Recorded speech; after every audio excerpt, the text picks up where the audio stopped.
It's Talk Point again on Lagos Television, and we are so glad that you can also join us today on Talk Point. Our focus today will be on the local government administration. My name is Omololu Rosonwo. You recall that last week there was a court verdict from the Supreme Court, precisely, giving autonomy, which has been on for quite a number of years, that local governments in Nigeria should have their autonomy. So last week, the Supreme Court gave that verdict, and now local governments can now collect the allocations direct from the federal government rather than going through the states. That's what we're going to focus today on Talk Point. And I have a guest here that will be doing justice to that with me. I have Nelson Ekujumi. Nice to have you. Thank you very much for having me. Good afternoon, viewers. Yes, I like your attire today. Thank you very much. Yes. Let's quickly go to the point. Just last week, just like I said, we had this verdict from the Supreme Court giving autonomy to local governments, that they can now receive their funds directly from the local government, from the federal government rather. When you heard that first, what actually were your thoughts? Because it's been on for quite a while. Yes, when that news broke, I joined millions of Nigerians because if you look at the atmosphere, it was celebration galore all over the country to say victory at last. I saw that judgment by the Supreme Court as victory for democracy, in the sense that over the years, for close to 2 decades, we have waged this battle to free the local government from the stranglehold that they have been subjected to. And we must commend the President Bola Ahmed Tinubu's administration, for taking the bull by the horns, for charting a new course. That judgment was historic. If you recollect, President Bola Ahmed Tinubu's predecessor tried to achieve that autonomy, financial autonomy, through the legislature, but it met a brick wall. I think it came in through what they called Executive Order 10 or yes, so. Yes, and that was on for quite yes, some the time. courts nullified it, And so President Bola Ahmed Tinubu, recognizing that on issues affecting issues of dispute between federal government and subnationals, and that's the state, that the only authority that can adjudicate is the Supreme Court. Now took the bull by the horns to approach the Supreme Court for an interpretation of the Constitution, and the Supreme Court gave that verdict. For me and millions of Nigerians, we saw it as victory for democracy, because it will allow people at the grassroots to have a proper feel of governance once again that they have been deprived over the years because of what local government administration had become. It will help deepen our democracy. So it's not about some people losing or some people winning. It's a collective victory for all of us, because it's for the betterment and progress of our dear country, Nigeria. Yes, that ruling also said that local governments that are not elected as in officials of local government, and local governments that are not elected, cannot have access to such monies. And we know that about 22 states, as we speak to you, 22 states have not conducted elections. So how are they going to do it? And because it has been given, the verdict has been given, and it has to start immediately. Over the years, we have always complained that the problem we suffer in this country is not the absence of laws to make our lives better, but the implementation. And the judgment of the Supreme Court was very clear, that any democratically elected, any non-democratically elected local government administration must not get that fund. So it's clear that, as you rightly said, over about 21 or 22 states are yet to conduct local government elections. And from the feelers we are getting, we heard that the state governments are now running helter-skelter to ensure that they conduct local government elections so that they will be able to receive their funds from the federation account. Is that not funny? Because that tells you that they know that they're supposed to have local governments in place, but some would decide to toy with it and put in administrators rather than elected officials. Yes, because why we have had that abnormally is because there has been no interpretation of the law to enforce it. And now that the Supreme Court has given the judgment, don't forget, just like former President Olusegun Obasanjo did when he was in office, when he legally seized the allocation of Lagos state government because... Illegally? Yes, illegally, because the Supreme Court pronounced it, because he said the state government created 37 LCDs. And the Supreme Court said the state was in order, but where we need to correct is to ensure that it is listed in the Constitution. And the Supreme Court said the federal government had no powers to withhold any allocation from I remember states. one particular word that was used, Inchoate, yes.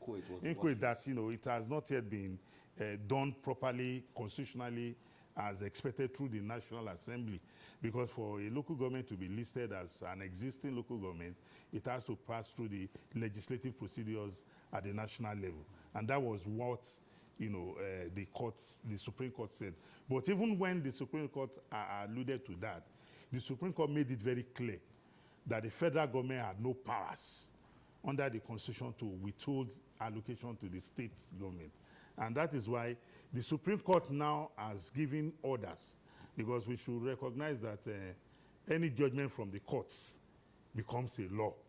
And a judgment by the Supreme Court is a judgment that cannot be contested, except maybe one wants to go to the Almighty God to lay a complaint. So that judgment by the Supreme Court now is that no allocation from the federation account must go to any local government that is not democratically elected. And that is why, even though we have agreed that we have walked the wrong path for so long, there's nothing too bad if we change our course to walk the right path now. Very, very interesting. But one issue that will be resonating now is we have 37 LCDs created in Lagos State. Yeah. We have 20 existing local governments, yes, according to the 1999 Constitution. Yeah. Now, what now happens to those 37 LCDs? Will they still collect the allocation, or it's, I don't know? I think the 37 LCDs are creation from the existing 20 LGs. And if they have followed the procedures for creating it, because don't forget, no court of law has declared those LCDs as illegal.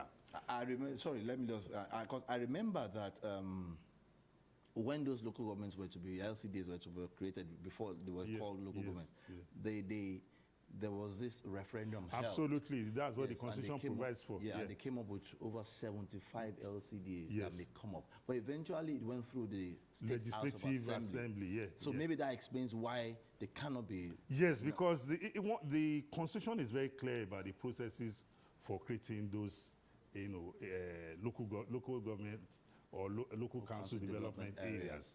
And if that constitutional procedures have been followed at the local level, what just remains at the national level is for them to be entered into the books through same legislative procedure. That is why, as we speak today, those LCDs are legal entities under the Nigerian law. It only remains for them to be entered into the Constitution of the Federal Republic of Nigeria as 57 local government and LCDs for Lagos. Don't forget, only recently, the courts declared the creation of local government in Ondo State illegal, because the assent to the creation of the local government was done outside the jurisdiction of the state. So if the assent to that local council development areas had been done within the state, the court would have had no cause to have pronounced them illegal. That process illegal.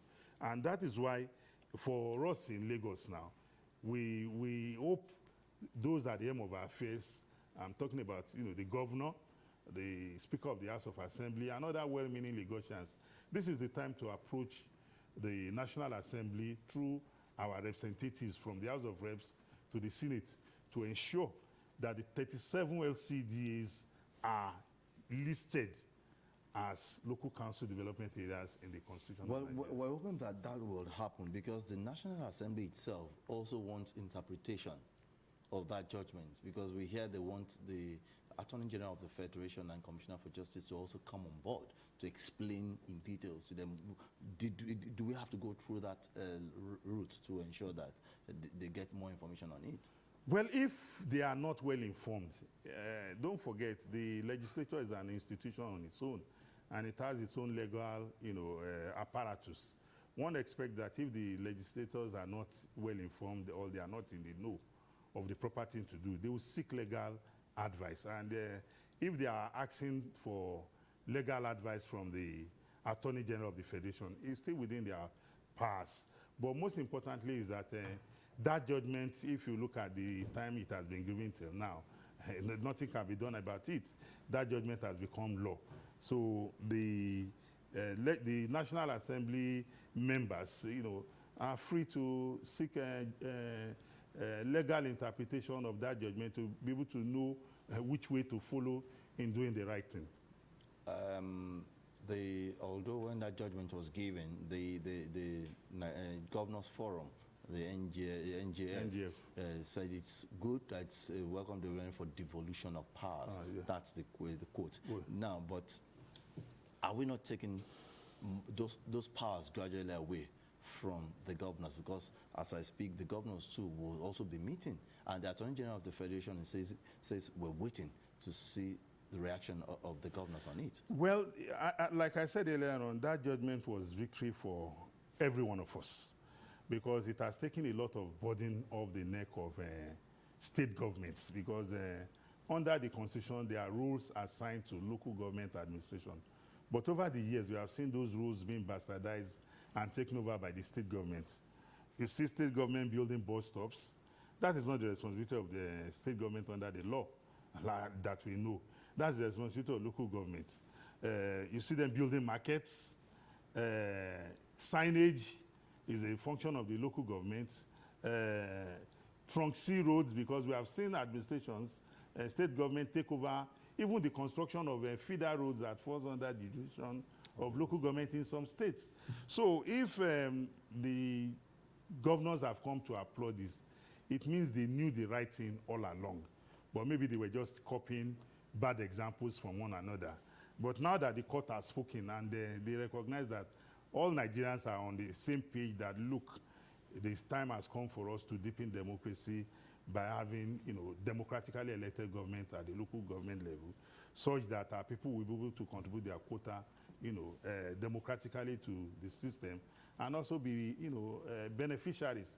So this welcome development from the NGF even before they meet, because I've been opportune to listen to some of the governors, and I have not seen any governor who has come out to query that judgment. All of them have applauded it, that this judgment is good for our democracy, because it takes a lot of burden off the neck of state government, burdens that might have been put in place by their predecessor and which they have been following the legal path. But now the Supreme Court has changed the course of direction and made everybody to recognize that this is the legal and right path to follow. Some local governments in Nigeria, some states in some local governments, they conduct elections in 3 years. I know that Lagos State has started doing it in 4 years. 4 years. And another one is expected to come next year, July. July, yeah. Now, but when you look at it and you juxtapose it with those that are yet to come up with local governments, what happens to them? Because there are about 470 something of them out of the 774 local governments that are yet to have local, and they have caretaker committees. What happens to those caretaker committees now? Well, I want to give you an expo that I belong to a network in which we are concerned about the varying tenure of local government administration. I'm aware as we speak that some states local government administration have 4-year tenure, some have 3, some have 2. So we are looking at how do we aggregate views such that we'll have a fixed tenure, just like we have the tenure of the president or the governor or the National Assembly, state assembly members who are 4 years, so that we can have a 4-year uniform tenure for local government administration across the country. But in the spirit of federalism, if a state decides that the tenure of local government administration will be 3 years, so long as the administration there is democratically elected, that is the crux of the matter. So long as the rights of the people to determine who governs them at that local level is dignified, that they have the right to do that, and not a governor appointing or selecting a caretaker, sole administrator, or what have you, so be it. Because when we talk about federalism, it means people should develop at their own pace. They should work out a system that will profit them. We don't need to impose a uniformity on them. So, but the most important thing is for us to ensure that they have democratically elected administration in place. According to the president, through his spokesperson, he says it is a welcome development and a significant step towards restructuring Nigeria. Now, with this judgment now, are there signs that Nigeria is tilting towards a true federal structure, or is just something that is just out of? No, absolutely, absolutely. You know, Mr. President, if you know his antecedents, he has always been an advocate of federalism. Don't forget that he was one of the heroes of our democratic struggle. And one of the things we fought for, including yours sincerely, is that we want a Nigeria where people can decide their destiny, where their destiny don't have to be imposed on them. And if you look at this local government autonomy that the Supreme Court has affirmed, it's in that same direction. You can also recollect that some few months back, the issue of state police came up, and Mr. President also gave his idea that he was well at home and dry with that, even though there are procedures and processes to be followed to bring it to fruition. So the local government autonomy is part of the restructuring we are talking about, that we want power to be given to the people to decide. When people decide who leads them at the local government, that's the sense of belonging. Unlike when somebody sits down in the state capital and decide that, go and preside over the life of people there, that the people don't have a say in. But when the people elect somebody to govern them, then the people can hold that person accountable and responsible. So indirectly now, if we look at it and try and put it together, we can say that we may be having more participation in the electoral process if it is the people that want their leaders there and they're the ones that have been elected there. Absolutely. We are deepening democracy because once you allow people to start exercising the right to vote from the local government level, whereby the people know that whoever becomes the chairman, whoever becomes my councillor, is a product of my thumb on the ballot paper. Definitely, people's participation in the democratic process, will be enlarged, will be awakened. Don't also forget that it is also important that we also put our eyes on the ball in what happens in the political parties. The political parties must be encouraged to ensure that internal democracy takes root. In that way, they will have disciples that can go out there and say, look, this is what we are doing in our party. And when they preach that gospel, you can be rest assured that the fire will catch up with so many people who might be on the sidelines watching and seeing how things go. I'm seeing a situation where when this comes up, which is a good development, more grassroots development will come, grassroots development right from the scratch to top. Now, more people will get involved. Yeah. But one thing that is there may be part also between the chairman of a local government and possibly the governor of that particular state, because he believes he has his finance, he can do what is necessary to ensure that there is development. But don't you think there may be friction if they don't really dance to the tune of the sitting governor? Politics or governance is a contest for power to distribute resources. So if you feel that because local government are going to get autonomy, which is what the law has prescribed, that it could lead to a conflict of interest between the governor and the local government, then we will allow the law to take its course. Because under the law, the local government administration has its functions clearly spelled out. The Constitution does not give the governor the power to remove a local government chairman or to interfere in the running of the affairs of a local government. Just the same way as Mr. President does not have the powers to remove or impeach a governor or determine how a governor runs his state. That is the responsibility of the State House of Assembly and those who elected them. So the fact that there could be friction is normal. It's a part of human engagement. Even in the home, between an husband and a wife, there's always friction, but you must settle to be able to have a peaceful an orderly home. But most importantly is that everybody recognizes that you have sworn on oath to the Constitution. And if you go contrary, the same Constitution will hold you accountable and responsible. The Constitution will not listen to, oh, it was my governor that did this. No, the governor did not swear on your behalf. You swore yourself. So whatever you do, you'll be held accountable. I think that will go a long way in ensuring that even when there's going to be friction, once you know you're on the right side of the law, you have nothing to be afraid of. Because whatever happens, the buck stops on your table. If you get allocation from your state and you generate, if you get allocation from the federation account and you generate resources internally, how you spend it, the people must be ready to ask you. And you must be ready to give answers.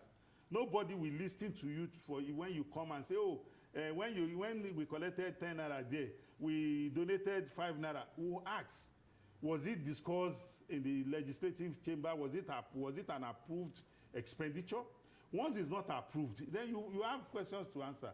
So the fact that there could be friction, it should be the minutest thing that should bother us.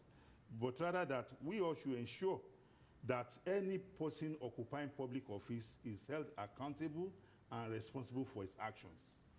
Yes, let me just ask you this one before I let you go. We know that Section 7 of the Constitution of Nigeria gives room for existence of local governments. Yeah. Now, the power has come to them now. With the power coming to them, of course, the powers will also go to the legislators at the local government level. Yeah, absolutely. Yes. Now, what do you advise now in terms of churning out, when the money starts coming in, and in terms of churning out projects that are people-oriented as we round up? Yes, as the local governments are returning, as the days of old glory returns back to the local government administration, one will only admonish our local government officials, whether as a chairman or as a councillor, to recognize that budgetary provisions and expenditure are now electronically tracked, can now be electronically tracked. Whatever comes to your local government, people can as well access it from the FAC website. And whatever you generate internally, be ready to answer questions. But most importantly is that to hold the government accountable at all levels is the responsibility of all citizens. People should take away or do away with that notion. Oh, there's EFCC. EFCC is people by human beings. If people don't raise any queries, there's little or nothing EFCC can do, because EFCC are not ghosts or spirits. They work with information. Just 2 days ago or yesterday, the former American president was shot, and I listened to the security agency calling on people to come forward with whatever available information you can offer them to aid the investigation. That is how it runs in any society. You don't leave the governance or the security of life and property to only those you have elected, because they are human beings like you and I. Yes. It's a collective exercise. I'm afraid that's the best we can take today on Talk Point on Lagos Television. We've been talking on local government autonomy, and my guest has been Comrade Nelson Ekujumi. He has been giving us insight into some of these issues. Nelson, I want to thank you for being part of Talk Point. Thank you very much for having me. It's a pleasure. On that note, we have come to the end of Talk Point. 767 and 112 are still the lines to always call in times of emergency. Stay out of trouble. Ensure that you do what is right. Grassroots development will get more to you. It is also your responsibility to ensure that you cooperate so that things can get better. I am Omololu Sonwo. See you some other time.